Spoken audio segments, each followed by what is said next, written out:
It's snow out here on the ground. As you can see, it's snow out here on the ground, and that means it's cold here in the state of Ohio, where I'm living right here. And the reason why I'm showing you all this is because I have no heat. The heater does not work, and it still isn't fixed. I cannot turn on the portable heater that I have because every time I turn it on, see, this is my son's room right here. Every time I turn on the heater, the fuse blows. As you can see right now, the heater is plugged up, but it's not on because the fuse blew last night. And the plugs, the outlets do not work. As you can see, my son's phone was not charged. It's not even charging. And it's because the heat was on in his room, the heat was on in my daughter's room, small heater she has, but we can't warm up our house with just one heater. The entire house is cold. It's freezing, it feels like an icebox in here. And of course I asked them to fix the heat and they have not fixed it. They're not going to fix it. The oven doesn't work at all. The oven does not work. So I'm here in a house with no working oven, no heat. My son has asthma, I have asthma. I woke up sick because this house is cold. I cannot call the Cleveland Housing Network because, you know, first of all, they won't even answer the phone. Their voicemail has been full. Can't leave a message. Can't speak to anybody to report it. Not only that, this contract has been canceled. Like I said, they purposely did not fix and repair things in here. The contract was canceled. They've been collecting just my rent only, but you know, the contract was canceled because of their own fault. They did it on purpose because they didn't want me here. And I can't get another place because no one will rent to me. Lord, let me know. All these people are part of Illuminati, part of Freemasons. And you wonder why God's judgment's coming out. Everything in this earth is God's. And if you don't want God's people to have it, you're not going to have it. So when God's judgment come down and you're plucked out of your own dwellings and cities, like they're doing in California and all over, in New York where peoples are flooding and they have to leave their home, you'll know exactly why. Because this is how you treat people. You have people sitting in a house with no working appliances, no heat. I shouldn't have to use a heater to heat up my house when I'm paying for heat and the gas is on. I should not have to use a portable heater. And when I put on a portable heater in more than one room, because more than one room gets cold, guess what? There's electrical overcharge, oversurge, as you can see right now. It's blown out, the fuse is blown. And this is what happens every single time. So we have to sit here in a freezing house. We're here in a freezing house, and I know a lot of you probably don't care, but I'm just showing you, this is why I make the videos. I'm showing you what you've done. So when God's judgment does come, and you see how wicked you have been, everything you do to us, as you're for captivity, that's what the word says in Revelations. So when God comes to get his wrath, when his judgment starts pouring out on people, you're going to understand why. This is how you treat people. You have people living in freezing cold homes. You do everything in your power to pluck them out of the land, have them, you oppress them, and you come up against them together so they have nowhere to go. I've been trying to get out of this place. I went down to Florida. They had me sleeping outside on the streets, me and my children. Guess you're going to get judgment for all of that. Everything you do. A couple of days ago, I posted a video on my channel called The Nutty Professor. And in The Nutty Professor, I exposed how a woman had been casting her burdens upon me. Her entire family had been putting their burdens upon me and my children for many years. Her and other people, they have been stealing from us and taking things. And a lot of people, they were not very receptive to this video being up here. And that's okay because, see, I put these things up here because, you know, God is he's getting ready to come back. And he's going to be judging his entire church. And he's a God of long suffering. As I put in the video that I recently posted about the farmer and his daughters, God allows people many chances. He gives them ample opportunity to repent and change and turn from their wicked ways and come back to him. But many people, when they're seeing that they're getting all this mercy, they continue to sin. They harden their hearts, and when you try to show them their sins and their wrongdoings, they don't want to acknowledge it. They want to harden their hearts, and they want to say things like, "Oh, don't judge. You're not supposed to judge." And you're right. We're not supposed to judge according to appearance, but we are supposed to have righteous judgment. In John chapter 7, verse 24, it says, "Judge not according to the appearance, but judge righteous judgment." What righteous judgment means is, if your brother is sinning and committing a fault, and you yourself, you have confessed of your sins, you're not walking in sin, you're living in righteousness, and you're obedient to the word, it's okay to point out to your brother and let him know that, hey, what you're doing is a sin according to the word. We're not supposed to judge and look down on a person when it comes to satisfying our own flesh, but we're supposed to do it with righteousness, meaning we want our brothers to come out of the sin. We want them to come out of the bondage, or we want them to stop harming the people that they're harming and destroying and hurting. But a lot of times people want to make justifications for their sins. They want to be able to continue to sin and do whatever it is that they want. They don't want people to ever say anything about it. But it's like what God says. If a person does not know that they're sinning, how are they supposed to ever come out of their sins? If they never stop committing wrongdoing, how are they supposed to have their soul saved? And so this is why the church today is caught up in their sins. They do whatever it is that they want to do because the church always says, oh, you're not supposed to judge. You're supposed to let everybody sin and do whatever you want. But that's not true, because these same people, if you see someone robbing someone, if you see someone breaking into someone's home or breaking into someone's car, a lot of you would call the cops, or you would get together and you would turn that perpetrator in. You would let them know that, hey, they're committing a crime. You would open your mouth and say something then. But when a person is breaking the laws of God, and they're sinning and they're committing evil against their own brethren, you keep your mouths closed. You don't say anything. And this is wicked in God's eyes. Yes, he says not to judge, especially when you're doing hypocrisy, when you're judging unrighteously, just because you want to walk with self-righteousness and show airs. Yes, if a person is sitting in their sins and they're committing fornication in the church, they're not supposed to look down on another person who's doing something as frivolous as smoking or taking drugs or drinking alcohol. But that's the difference. If you yourself are walking in righteousness and God puts it on your heart to let the people know, hey, you're in sin, especially his prophets, he gives his prophets the ability to judge the church and let them know so they can turn their hearts back and come to God. But a lot of times, like I said, people get mad and they get angry at the prophets. They retaliate against the prophets. God has used me to talk about the sins of the people so the people's hearts can change so they can be saved and come back to God. But they've retaliated against me many a times.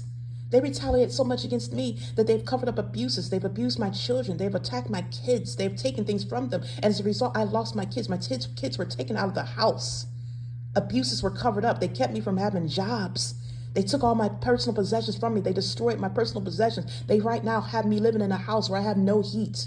Our heat is not on. The motor, the furnace doesn't even work, and they haven't even fixed it. And the Lord let me know that they were loosing all types of demonic spirits of destruction, so that everything in my house could stop working. Our stove doesn't even work. We're sitting here with no heat and no working stove. And yesterday it was snowing here in Ohio. It was so cold, it was snowing. And our house was so cold. Yes, we have portable heaters, but we can only turn on one heater at a time. Imagine an entire room that's freezing. The entire house is cold and freezing. And when you go to sleep at night, only one room can have on the heat. You have to keep swapping it out. And I woke up because I have asthma. I woke up with my asthma bothering me because it was so cold. And we were in cold temperatures. And this is how we're living. I have children here. Does anyone care? No, they don't care. And the Lord let me know that they're doing this. They kept me from having jobs. They would attack me on jobs. They didn't want me working because they were retaliating against me because I spoke out and exposed the sins of the people. Because these people want to hold on. They want to keep sinning. They want to do whatever they want to do to us. And they want to say, oh, don't judge. It's okay, don't judge. But you expect to do whatever you want. You expect to do whatever you want to oppress God's people, to afflict the poor and the needy. And it says in the book of Proverbs, chapter 31, verse 9, open thy mouth, judge righteously, and plead the cause of the poor and needy. And that's what I did. But as a result, they retaliated against us. And for years, we were living in bondage and captivity. And when I was a young girl, I got so upset because I always thought that the Lord did not love us. He didn't care about us. But the Lord finally revealed to me after I finally came back to for many years that people in our own family had hijacked our destinies, stolen things, did witchcraft and sorcery to take things from us. And as a result, we had to live in poverty and bondage. There have been people who have stolen so much from us, targeted things, envied us. They have taken things, even our physical beauty. Taking so much out of us, our spiritual gifts, our talents, everything, so we cannot move forward. This is not righteous. It's not of God. Because see, God has put things in his people for his purpose, to bring the church out of bondage. And these people have stolen because of they have coveted. They have envied. It says not to steal in the Bible. Thou shalt not steal. Thou shalt not covet what belongs to thy neighbor. Thou shalt not be filled with jealousy. But now men have done all these things. They've broken God's commands, and they expect to get away with this. And just because God is a long-suffering God, a God of mercy and grace and compassion, they take advantage of his goodness, and they think they can continue to keep stealing and continue to keep oppressing their brother and destroying their brother's life and murdering them and getting away with it. But God says this is not so. Now, I'm going to be putting up a video on this channel because, see, my daughter lately has been suffering from depression. She's been suffering from it on and off.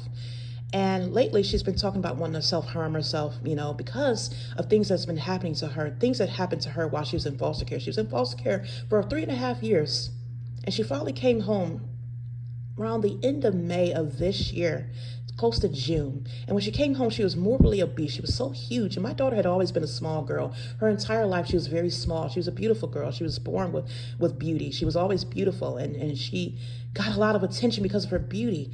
And the Lord showed me when I was on Facebook back many years ago, back in 2010, around 2009, 2010, I had this Facebook page where I posted all my kids' pictures up there because that's what people were doing. They were sharing pictures of their families and their kids. And I shared these pictures on my channel, on my Facebook page, and naively, people were taking those pictures. The Lord let me know that they were stealing things. They were putting these pictures on the altars and taking things. And there had been, like I talked about in the video of the Nutty Professor, this woman and her family who had been taken from me for years, taking things, hijacking things, had been targeting my daughter, taking her beauty. And for years, my daughter would go back and forth. Her beauty would fluctuate and change. She would go from being, she was a light-skinned girl. She had real nice textured hair. It was a wavy, good, soft grade of hair. And it was, she had good hair. And I would notice that she would get really dark. Her skin complexion would change. I was wondering why she's getting so dark. And her hair texture would change almost like a kinky texture. It was coming out too. It would get really dark and coarse. And I didn't understand what was going on. And then when I would get her hair to grow back, it would start growing back and then it would come back out again. And so I was looking at over the years how my daughter's features were changing. She was getting acne and dark circles on her eyes, all the things I was getting, her nose, everything, her bone structure would change. And the Lord was letting me know that the woman who had been targeting me and my son had also been stealing from my daughter, putting her flaws on my daughter for years. This is an adult woman who had been targeting my child, my teenage daughter, my young daughter since she was a little girl, putting her burdens upon her, putting her flaws on her, putting her depression upon her. My daughter who was, had a great personality, was filled with joy, would start, sitting in a stupor. She would be depressed. She was going on. And she was dealing with this for a while. And the Lord finally revealed to me that this woman was putting her burdens upon my daughter. And so as a result, when my daughter was sent to foster care, this woman had really taken advantage of the fact that my daughter was not with me. They were not letting me see my daughter. They had stopped our visits. So during that time that my daughter was not coming back to us, they were allowed to do whatever they wanted to her. And my daughter became morbidly obese. They put so much weight on her. She was gaining weight in an accelerated pace. Okay, it wasn't just her eating unhealthy. It was this woman putting her burdens upon her. They were transferring the fat upon my daughter. Just as you can see me on this channel, how I could wake up from day to day, you'll see my face go from being real small to real big and puffy and my nose changing. They were putting their burdens upon my teenage daughter who had to suffer this. She had to suffer that shame. My daughter became so big and obese. Her skin had became so darkened and destroyed. She had all this acne and imperfections all over her face. And not only were they just taking her physical features, they were stealing her youth.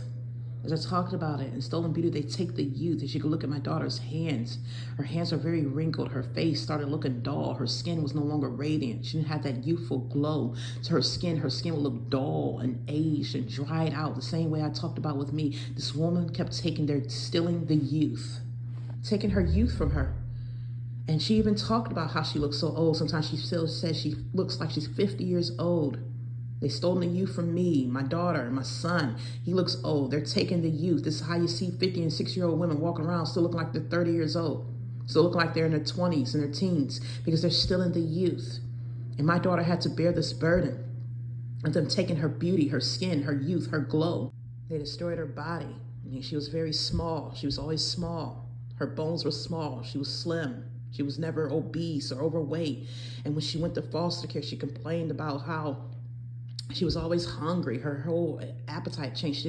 She never ate very much, but all of a sudden she had this voracious appetite where she could eat an entire pizza to herself. And every time she came to visit, she was always talking about how hungry she was. This is because this woman had swapped her DNA, her soul. She had bound her soul to my daughters and somehow swapped. They can do spiritual soul transferences where they take what their appetite or their soul and whatever it is that they have, their burdens and flaws are put upon us. And so she changed my daughter's appetite because she didn't want to eat. Whoever there was, they didn't want to eat a lot. And they had demon spirits in them. They cast those burdens onto my daughter. It caused her to bear their demonic spirits, their spirits of gluttony, their spirits of obesity, their sins, their generational sins and curses. Instead of going to God, they put their burdens upon a young teenage girl and made her suffer the consequences and walk around carrying the burdens. She lived in shame as a teenage girl. She lived in shame because she was obese.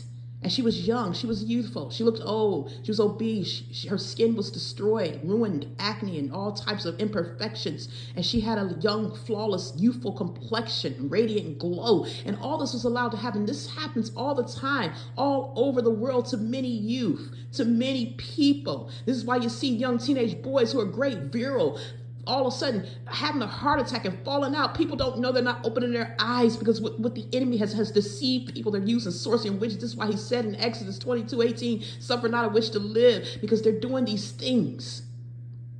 And yes, these are people, but you have demon spirits in you. And this is why God says to go to him for healing, but they don't want to go to God. They don't want to go to him. They want to stay in their bondage. They want to continue to do what it is that they want to do and continue to oppress the rest of the world. This is murder. When you defile a child, when you take away their youth, you destroy their lives, you take the life out of them. You can look at my daughter's eyes, how dull they had gotten. The life was being taken out of her as she was being violated. Things were happening to her. Her beauty was destroyed. She had to walk around in shame because of that. She still is bearing that shame. She missed out on her opportunities in life because of what was happening. And my daughter was hurting. She was hurting. She was trying to harm herself. She was cutting herself at that time. She was hurting. She was suffering because she felt she was unattractive. She felt she was ugly. And my daughter, who was supposed to go to prom, this is a once in a lifetime thing. My daughter could not even go to her senior prom. And I was looking forward to that because, see, I had that experience with my other daughters. My other two daughters had gone to prom, and I had helped them, get dressed and get ready for prom, picking out their dresses and everything. And I was so looking forward to that with my youngest daughter. I was going to get her ready for prom, and that was taken away from us because my daughter could not go to prom because she had divulged to me. She felt embarrassed to go to prom because she didn't like the way she looked. She was so big and overweight, and her facial features, she felt she was ugly and unattractive. And I tried my best to convince my daughter to go to prom, but she just didn't want to go because she just was not, confident. She felt insecure about her physical features and how she looked. And I remember back in May of this year, Kevin Hart had posted this picture of his lovely daughter. And this was her getting ready for her high school prom. This is her picture taken for her high school prom. And you see how small and gorgeous she is. She's a beautiful girl. And she was very small. And, my daughter was around that same size. This is like a typical size for most average teenagers around that age, around that young teenage age. And I remember my daughter was that small. They kept saying, oh, she's underweight, she's malnourished, that, I wasn't feeding her properly. She was just underweight. They kept telling the judge that my daughter was underweight, and my daughter had always been small her entire life. It's nothing different from how, you see Kevin Hart's daughter looks in this photo. And as a result, my daughter, they end up causing her to be obese. She went from looking like this to this. And that's why my daughter, she felt shamed. And so as a result, she has been depressed. And not only that, my daughter had been sexually abused while she's in foster care. I had already suspected this because the Lord was bringing this to my attention and telling me to pray. And this is why I was exposing things on my channel. But these things were covered up because, again, they were covering up everything. The wicked covered up everything. They'll cover up and protect their own to the point that they will allow an innocent child to suffer. Innocent children have suffered, and my daughter suffered. And so she had finally gotten the courage to speak out about this sexual abuse. And she spoke out about it while she was at my mother's house because she was so sick and ill that she kept passing out and stuff. And I didn't have a car. I couldn't get her back and forth to the hospitals. They kept us in bondage with nothing. So she was staying with my mother for some time. And my daughter's always been really comfortable with divulging things to my mom. So she finally talked about it, and she made a video while she was there at my mom's house. And she posted on her YouTube channel. It was a video talking about how she was sexually violated and abused while she's in foster care. And so all these adults kept coming onto her channel, posting comments, talking about, why are you lying? And don't, just saying things about her, bringing up false allegations and just bullying her to the point my daughter took the video down. But see, I had already posted, if you go back to my channel, I posted this video about how a prophet is without honor. About 3 months ago, I posted this video and I talked about it, how my daughter had, unexpectedly divulged how she was sexually violated while she's in foster care. And I posted a link in the description that led to this channel, to my daughter's YouTube video. And so as you see that the video is no longer up there, it was removed, but I kept that video.